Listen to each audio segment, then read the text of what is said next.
오늘 시간에 주시는 살아계신 하나님의 말씀은 구약성경 아모스서 8장 11절에서 14절의 말씀입니다. 다 함께 자리에 일어서서 한 목소리로 합독하겠습니다. 아모스 8장은 제가 가진 성경으로 구약 1283면입니다. 구약 1283면 아모스 8장 11절에서 14절의 말씀, 우리 한 목소리로 합독합니다. 주 여호와의 말씀이니라. 오라 날이 이를지라. 내가 기근을 땅에 보내리니 양식이 없어 주님이 아니며 물이 없어 가람이 아니요 여호와의 말씀을 듣지 못하는 기간이라. 사람이 이 바다에서 저 바다까지 북쪽에서 동쪽까지 비틀거리며 여호와의 말씀을 구하려고 돌아다녀도 얻지 못하느니 그날에 아름다운 처녀와 젊은 남자가 다 가라에 쓰러지리라. 사마리아에 제된 우상을 두고 맹세하이기를 하나 내 신들이 살아있음을 두고 맹세하노라 하거나 그에서다가 위하는 것이 살아있음을 두고 맹세하노라 하는 사람은 엎드러지고 다시 일어나지 못하리라. 아멘. 지금 이 시대를 향해서 풍요의 역설의 시대다, 이렇게 이야기하는 사람들이 있습니다. 이 말이 무슨 의미일까요?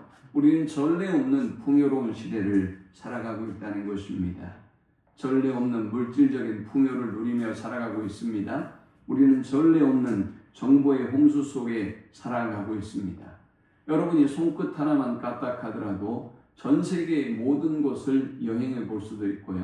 또 전 세계의 모든 정보를 얻을 수 있습니다. SNS를 통해서 우리는 수많은 사람들과 연결되어져 있습니다.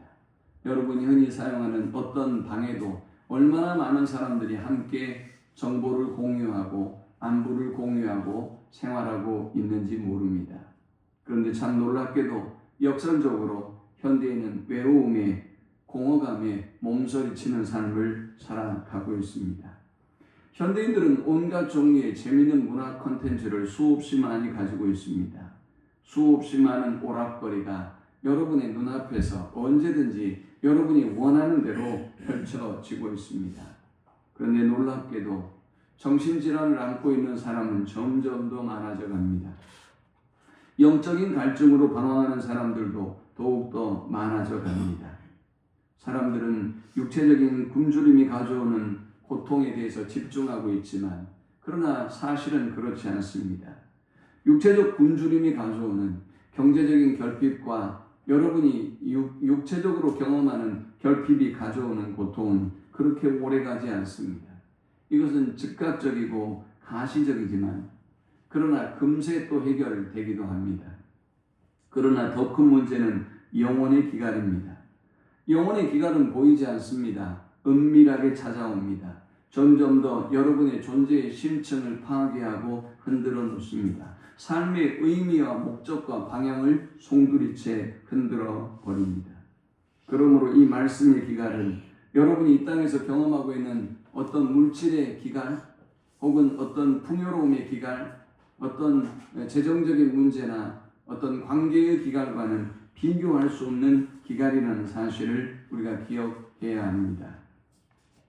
본문을 기록한 아모스 선지자가 활동했던 시대에는 남유다 왕은 우시아가 통치하고 있었습니다.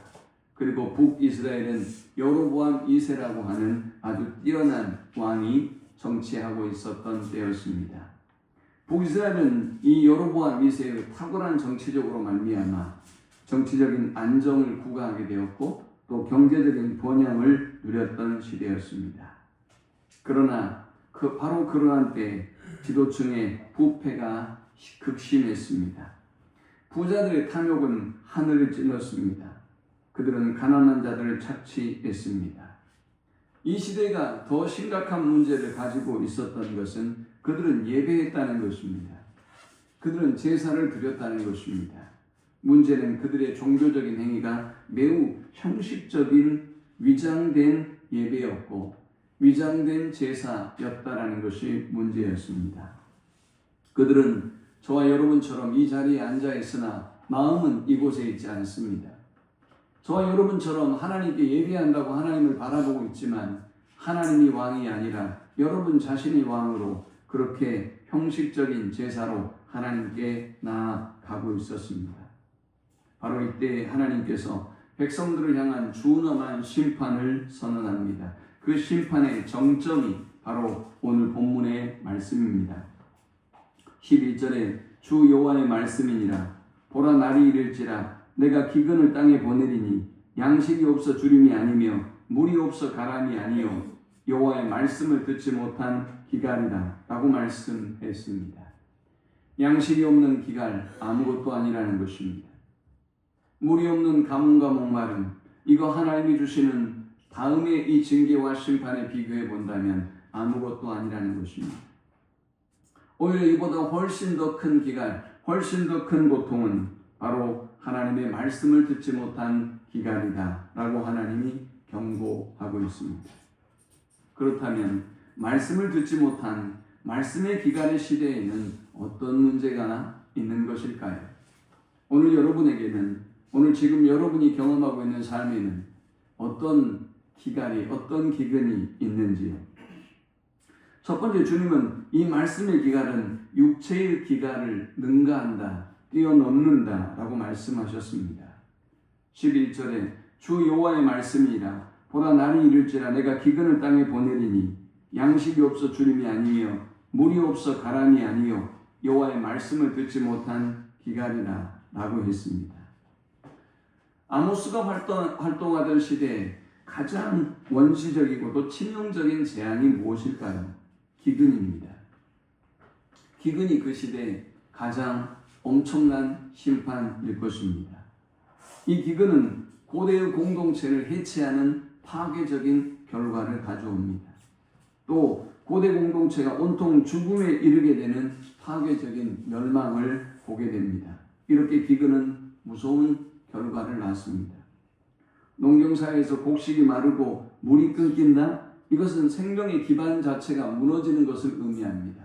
지금처럼 다소 양곡을 수매해서 정부가 저장하고 있다가 가격을 조정하고 풀어 놓아주는 이런 시스템이 없기 때문에 이들은 이렇게 기근이 오면 온통 공동체가 해체되고 죽음에 이를 수밖에 없는 무서운 결과를 경험해야 합니다.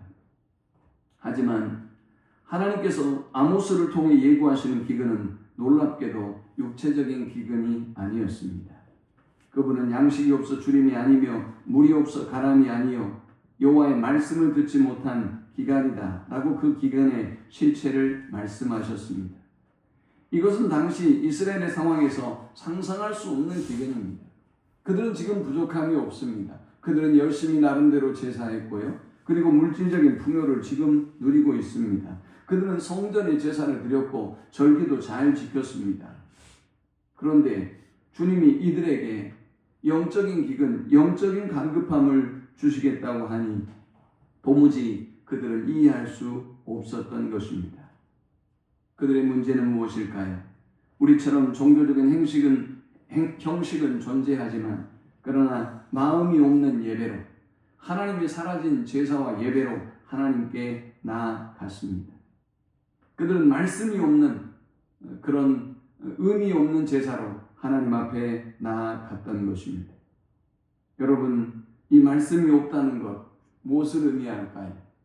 일단 우리가 말씀의 기근의 시대를 상상해 보려면 말씀이 가지고 있는 역할과 기능을 상상해 보면 됩니다.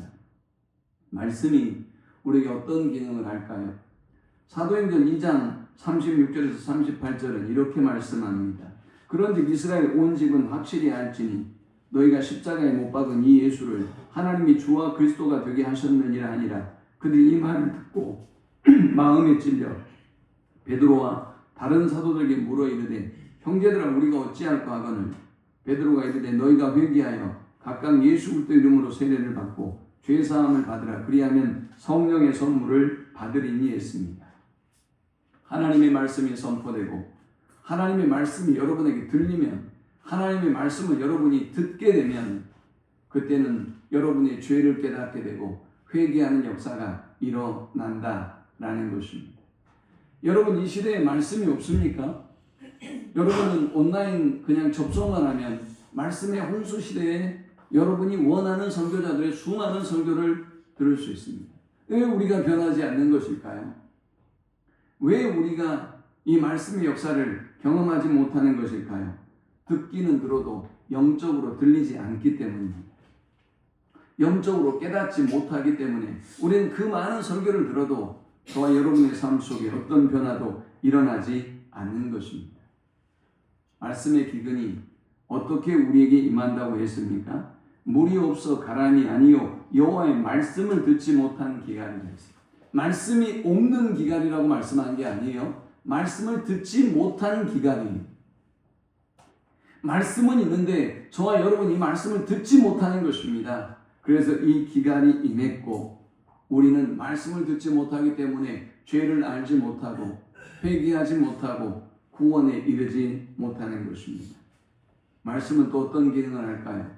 로마서 10장 16절 17절에 그러나 그들이 다 복음을 순종하지 아니하였도다. 이사야가 이르되 주여 우리가 전한 것을 누가 믿었나이까 하였으니 그러므로 믿음은 들음에서 나며 들음은 그리스도의 말씀으로 말미암았느니라 했습니다. 하나님의 말씀을 들으면 우리에게 믿음이 생깁니다. 우리의 믿음이 약해지고 믿음을 잃어버리고 있는 이유는 다른 것 때문이 아니에요. 하나님의 말씀을 멀리하기 때문입니다. 돈 버는 데는 욕심이 있지만 돈이 되는 일에는 혈안이 되어 살고 있지만 어떻게 맛있는 음식을 먹고 어떻게 맛집을 가고 재밌는 여행으로 내 삶을 엔조이할까에는 우리가 귀추를 주목하고 있지만 하나님의 말씀에 대한 갈망하는 마음, 사모하는 마음이 없기에 우리는 믿음이 생기지 않아요. 믿음이 점점 더 연약해져 가고 믿음의 그 작은 조그만 이 촛불까지도 점점 더 꺼져가는 그런 믿음 없는 시대를 우리가 살아가고 있습니다. 말씀의 기근이 또 어떤 위험을 초래할까요? 시편 119편 49절에서 51절은 말씀이 주는 기능을 이렇게 설명합니다. 주의 종에게 하신 말씀을 기억하소서. 주께서 내게 소망을 가지게 하셨나이다. 이 말씀은 나의 고난 중의 위로라. 주의 말씀이 나를 살리셨기 때문이니이다. 교만한 자들이 나를 심히 조롱하였어도 나는 주의 법을 떠나지 아니하였도다 했습니다. 하나님의 말씀은 이 말씀을 듣는 고난당하는 자에게 위로를 주고 이 하나님의 말씀은 사람에게 소망을 주는 말씀이다라는 것입니다. 여러분의 상황과 처지와 형편이 아무리 힘들어도 하나님의 말씀을 들으면 이 말씀이 여러분에게 소망을 일으켜 줍니다.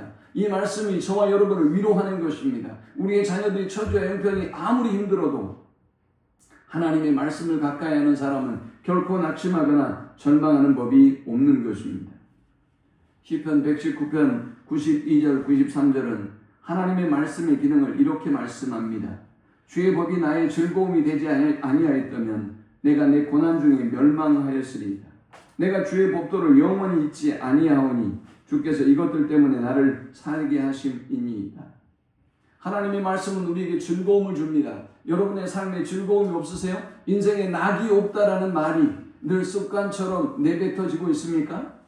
아무리 좋은 곳을 가고 아무리 맛있는 것을 먹어도 우리는 저 깊은 사라지지 않는 영원한 즐거움을 누릴 수 없어요. 오직 하나님의 말씀만이 우리 영혼을 즐겁게 하고 영원한 즐거움을 누리게 하는 것입니다.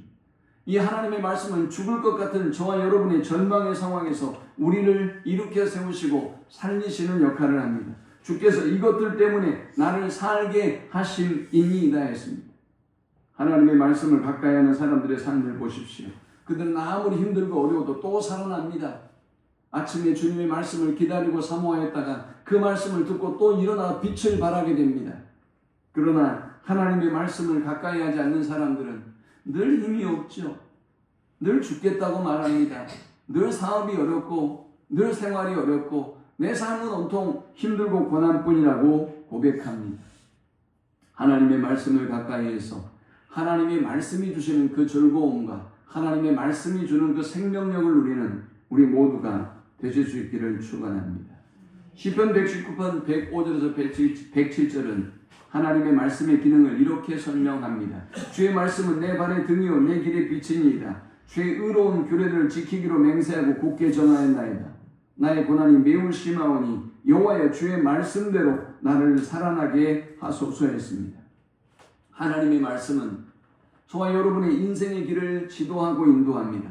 어떤 고난을 만나도 그 고난을 이길 수 있도록 극복할 수 있도록 우리를 지도하고 인도해 주시는 것입니다. 예수님은 일찍이 마태복음 4장 4절을 통해서 신명기 8장 3절의 말씀을 이렇게 인용합니다. 사람이 떡으로만 사는 것이 아니요 여호와의 입에서 나오는 모든 말씀으로 사는 줄을 내가 알게 하려 하십니다. 하나님은 우리가 떡으로 살 인생이 아니라고 말씀합니다. 우리는 먹을 것만 해결된다고 살 수 있는 그런 존재가 아니라는 것입니다. 하나님의 말씀이 없으면 우리는 구원을 얻을 수도 또 영원한 생명을 얻을 수도 놀라운 이 즐거움과 기쁨을 누릴 수도 없는 그런 존재라는 사실을 주님은 우리에게 분명히 말씀하고 있습니다. 사랑하는 여러분, 영적인 기갈을 쉽게 여기지 마십시오. 우리 모두가 주목하고 있는 것은 육체적인 기갈이지만 그러나 육체의 기갈은 한시적으로 여러분의 생명을 위협할 뿐입니다. 영혼의 기갈은 어떨까요? 영혼의 기갈은 여러분의 존재를 아예 파괴시켜버려요. 여러분의 존재를 훼손하고 영원한 죽음으로 이끌기 때문에 이 영적인 기갈이 무서운 것입니다. 말씀의 부재는 우리의 삶의 뿌리를 흔들어 버립니다. 가치관을 왜곡합니다. 결국 방향을 잃게 만들고 깊은 절망의 늪에, 심판의 늪에 우리를 빠뜨리고 마는 것입니다. 오늘 우리가 살아가고 있는 이 시대를 바라보십시오. 얼마나 정보가 넘쳐납니까? 얼마나 먹을 것이 많습니까? 미디어와 디지털 컨텐츠에 끊임없이 연구하고 노력하고 우리는 시간을 쏟아붓고 있습니다. 그런데 여러분 행복하십니까? 그런데 여러분 만족하십니까? 수많은 카톡의 방들이 여러분을 부르고 여러분에게 정보를 전합니다. 여러분 그 많은 방들에 만족하고 계십니까? 저는 아시는 분은 잘 아시지만 카톡을 잘 사용하지 않습니다. 우리 성도들에게 사용하는 것 외에는 저는 거의 사용하지 않습니다. 시간이 아까워요. 제가 그것들에 자꾸 시간을 빼앗기고 싶지 않아요. 시간을 제가 다스리고 싶지 그것들에 제 마음과 생각을 빼앗기고 싶지 않아서 그렇습니다. 여러분 그렇게 많은 인간관계를 SNS를 통해서 맺고 있음에도 불구하고 여러분 왜 외로우세요? 여러분 왜 외롭다고 말하세요? 왜 여러분이 혼자라고 사람들이 나에게 관심이 없다고 말하세요? 그 많은 공동체 속에 여러분이 묶여 있으면서 말입니다. 열심히 살아왔던 여러분의 삶이 왜 그렇게 무기력합니까? 왜 그렇게 불안합니까? 왜 그렇게 염려와 슬픔과 짜증으로 가득한 인생을 살아가고 있는 것입니까? 말씀의 부재 때문에 그렇습니다. 말씀의 기근이 가져온 현상이라는 사실을 여러분 기억하셔야 합니다. 그것은 육체적인 기근에서 온 일이 아니에요. 말씀이 없기 때문에, 말씀을 사랑하지 않기 때문에, 말씀으로 충만하지 않기 때문에 여러분의 전 존재가 무너지고 있고 파괴되고 있는 결과인 것입니다. 말씀의 기갈은 우리의 삶에 또 어떤 결과를 초래하게 될까요? 이 말씀의 기갈, 말씀의 기근은 우리를 기르는 양떼처럼 방황하게 만듭니다. 12절에 사람이 이 바다에서 저 바다까지 북쪽에서 동쪽까지 비틀거리며 여호와의 말씀을 구하려고 돌아다녀도 얻지 못하리니 했습니다. 말씀의 기갈이 임한 땅의 풍경을 참담하게 소개하고 있습니다. 사람이 이 바다에서 저 바다까지 북에서 동쪽까지 비틀거리며 여호와의 말씀을 구하려고 달려다니며 왕래하지만 만나지 못합니다. 이 말씀은 극심한 갈증에 쌓이고 있는 사람이 한 모금의 물이라도 찾아내기 위해서 사방으로 뛰어다니는 모습을 소개하고 있습니다. 말씀의 기근이 임했을 때 사람들은 한 모금의 하나님의 말씀이라도 구하기 위해서 동서남북으로 뛰어다니지만 그러나 그들은 얻지 못한다는 것입니다. 참 역설적인 상황이 아닐 수 없습니다. 말씀의 풍요 속에 살아가면서 말씀을 귀히 여기지 않던 백성들이 말씀을 찾아서 동서남북으로 헤매고 다닌다? 저는 이것이 딱 오늘 이 시대의 사람들의 모습이라고 생각합니다. 이 시대의 성도들 말씀을 사모하지 않습니다. 그런데 놀랍게도 수많은 컨텐츠를 돌리면서 말씀을 듣고 싶어 합니다. 이 교회 저 교회 돌아다니면서 자기가 원하는 자기의 구미에 당기는 말씀을 들으려고 합니다. 그런데 놀랍게도 그들은 말씀을 사랑하지 않습니다. 말씀을 사모하지도 않습니다. 말씀을 들으려고 하지도 않습니다. 자기의 이기적인 자기 중심의 신앙을 변호해주고 옹호해줄 만한 설교자와 메시지를 구하고 있는 것뿐이죠. 그러니 그들은 아무리 돌아다녀도 그들의 욕망을 채울 수가 없는 것입니다. 그들의 영적인 기근을 채울 수가 없습니다. 신앙생활 하는 사람들 보세요. 끊임없이 교회를 방황하고 돌아다니는 사람들이 있어요. 목마름을 채우지 못하는 것이죠. 이 교회는 하나님이 없는 것입니까? 저 교회는 하나님이 없는 것입니까? 아니죠. 그 심령이 교만하기 때문이에요.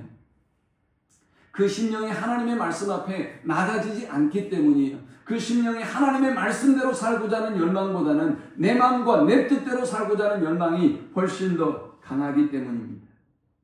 사무엘 시대에 사무엘상 3장 1절은 이렇게 말씀합니다. 여호와의 말씀이 희귀하여 이상이 흔히 보이지 아니하였더라. 말씀에 기근이 임하고 말씀이 희귀해지는 것은 하나님과의 관계가 멀어졌다는 영적 쇠퇴의 징조입니다. 오늘 사랑하는 여러분, 우리는 수없이 많은 설교를 듣고 수없이 많은 말씀과 만나게 됩니다. 과연 그때 여러분은 이 말씀 앞에 어떤 반응을 하고 있는지요? 오늘 여러분은 이 말씀을 찾아 방황하고 있지는 않는지요? 진리를 찾아 방황하고 있지는 않는지요? 하나님의 말씀을 버려두고 먹을 것과 마실 것과 입을 것의 진리를 추구하며 살아가고 있지는 않는지요?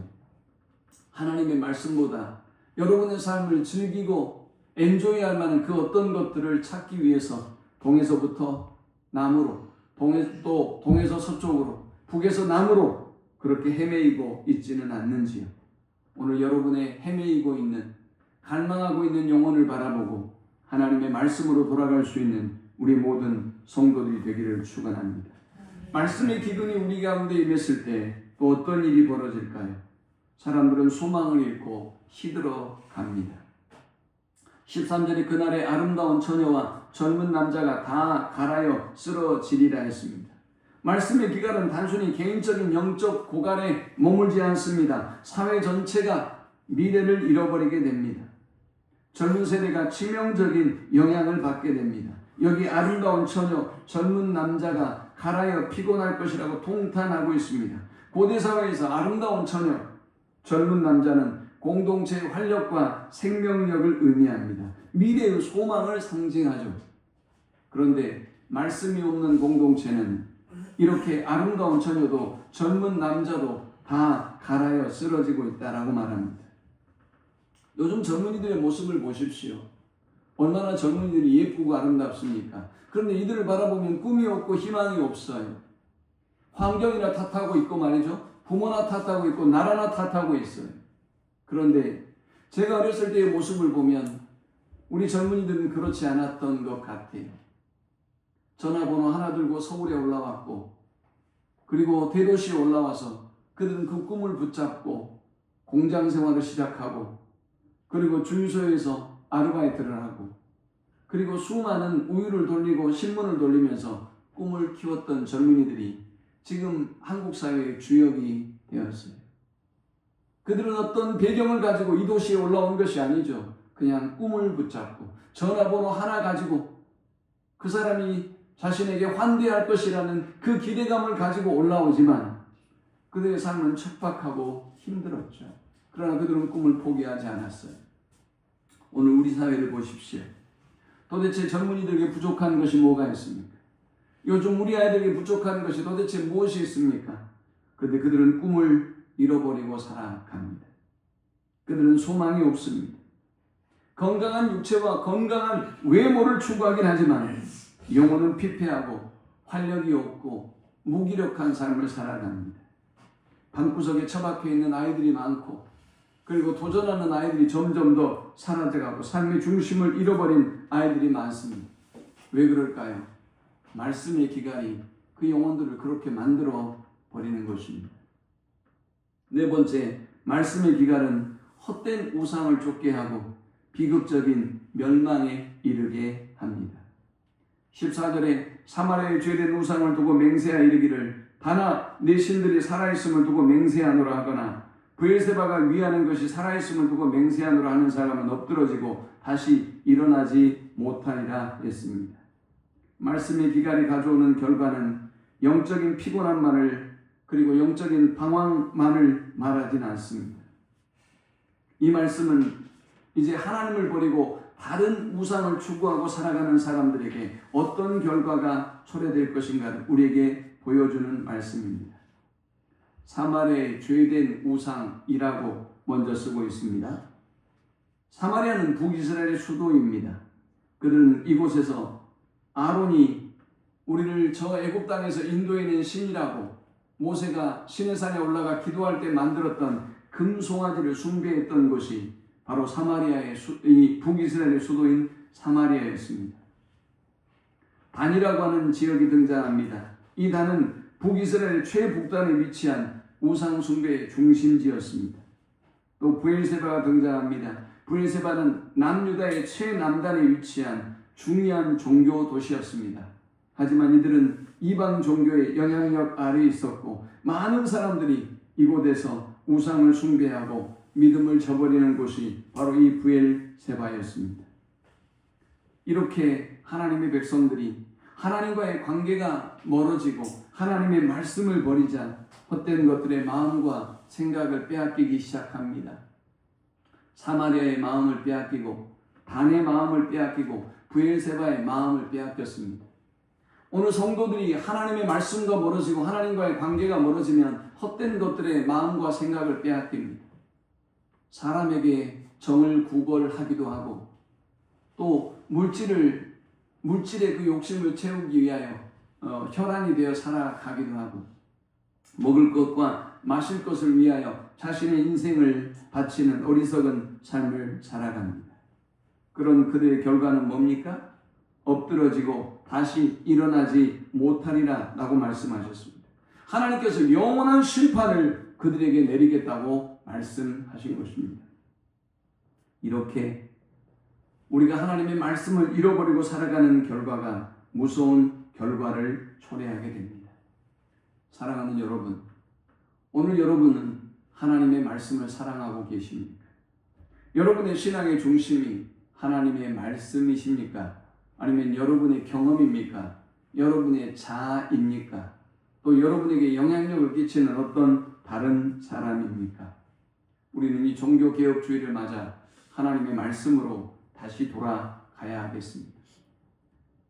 여러분이 외쳤던 타락한 교회가 종교개혁을 하고 하나님께로 돌아가야 된다는 외침도 대단히 중요한 외침이지만 반드시 필요한 외침이지만 여러분 자신에게 외쳐야 될 그 외침이 바로 말씀으로 돌아가자여야 합니다. 하나님 중심, 말씀 중심이 되어야 한다는 것입니다. 그러므로 사랑하는 여러분, 여러분의 신앙의 중심을 지금 이 순간 바꾸십시오. 그것이 물질이었다면 회개하고 내려놓으십시오. 그것이 탐욕이었다면, 세상에서 성공이고 세상의 영광을 구하는 것이었다면 그것이 여러분의 삶을 더 황폐하게 만들고 더 외롭게 만들고 더 고통스럽게 만들고 더 절망스럽게 만든다는 사실을 알고 겸손히 그 탐욕을 내려놓으십시오. 여러분의 자아를 내려놓으십시오. 그 자아가 하나님과의 관계를 점점 더 멀어지게 만들고 있습니다.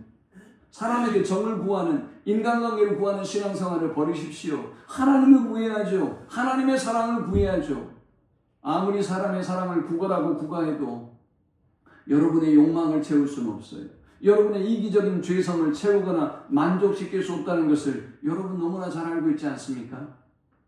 시간이 갈수록 더 외로워지고 더 힘든 신앙생활을 하고 있다면, 시간이 가면 갈수록 더 목마르고 더 줄이고 더 원망과 불평투성이의 삶을 살고 있다면 오늘 하나님이 다시 돌아오라는 부르심이라는 사실을 기억하십시오.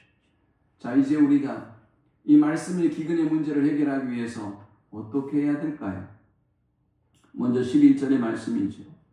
양식이 없어 주림이 아니며 물이 없어 가람이 아니요 여호와의 말씀을 듣지 못한 기갈이라 했습니다. 우리는 성령께서 들을 수 있는 귀를 주시기를 기도해야 합니다. 성령이 듣게 하셔야만 하나님의 말씀을 들을 수 있어요. 교만으로 꽉 차 있는 심령이 어떻게 하나님의 말씀을 듣겠어요? 내 계획으로, 내 생각으로 꽉 차 있는 사람이 어떻게 하나님의 말씀이 들리겠어요? 여러분이 학원에 가도 학교에 가도 배우려는 자세가 없으면 전혀 들을 수 없어요. 똑같아요. 야망과 욕심과 세속에 대한 욕망으로 가득 찬 사람이 어떻게 하나님의 말씀을 들을 수 있겠어요? 은혜로 성령께서 들려주실 때에만 들을 수 있어요. 그러므로 우리는 성령께서 우리의 눈과 귀를 열어주시기 위하여 기도해야 돼요. 또요, 우리가 이 하나님의 말씀으로 돌아가서 이 말씀의 기근을 해결하기 위해서는 하나님의 말씀에 대한 간절한 열망을 회복해야 합니다. 내가 끼니를 먹지 않으면 살 수 없듯 하나님의 말씀을 저 베드로전서의 말씀처럼 갓난아이가 순전한 젖을 사모하듯 나도 이 말씀을 먹지 않으면 하루도 살지 않겠다는 각오로 하나님의 말씀을 사모해야 돼요. 그때 우리의 영적인 이 기근이 해결되고 이 갈망함이 해결되는 것입니다. 세 번째, 영적인 분별력을 위하여 기도해야 합니다. 정보와 가치 영수 속에서 우린 영적인 하나님의 음성을, 그 진리를 분별하는 지혜가 필요해요. 사마리아의 죄된 우상이 우리를 유혹합니다. 다네의 신들이 우리를 유혹합니다. 부엘세바의 이방의 신들이 우리를 유혹합니다. 저 세상의 달콤한 신들이 여러분을 끊임없이 유혹하고 넘어뜨리려고 합니다. 그때 우리에게 필요한 것은 영적인 분별력입니다. 진리를 알고 그 진리 안에 거할 때 우리는 참된 자유를 누리게 될 것입니다. 그러므로 영적인 분별력을 가지고 하나님의 진리의 말씀에 목마르고 사모하는 우리 모두가 될 수 있기를 축원합니다. 마지막, 우리가 이 말씀의 기근을 해결하려면 어떻게 해야 될까요? 네 번째는 생명의 말씀을 선포하고 증거해야 합니다. 누구에게 말이죠? 여러분에게, 자녀들에게 증거해야 돼요. 여러분 자녀들에게 증거해야 될 것은 어떻게 이 세상을 기회주의적으로 잘 살아내느냐가 아니에요. 어떻게 돈을 잘 벌고 어떻게 성공하는 사람이 되느냐가 아닙니다. 우리가 자녀들에게 전수해야 될 것은 하나님의 생명의 말씀이에요. 그것이 오늘 아름다운 처녀와 젊은 남자가 쓰러지는 것을 막을 수 있는 방법이, 그들이 꿈꾸게 만들고 하나님을 붙잡고 승리할 수 있게 만드는 방법입니다. 그러므로 생명의 말씀을 우리의 가족들에게 열심히 전수해야 돼요. 전파해야 합니다. 믿지 않는 사람들에게, 믿음이 없는 사람들에게 열심히 전파할 때 우리는 이 말씀이 충만한 삶을 살아가게 될 것이고, 말씀이 충만한 가정과 교회를 이루게 될 것입니다. 오늘 여러분의 기근의 문제는 말씀의 기근임을 알고 하나님의 말씀을 더욱더 사모하고 가까이 하는 우리 모두가 되실 수 있기를 축원합니다. 우리 함께 기도합시다.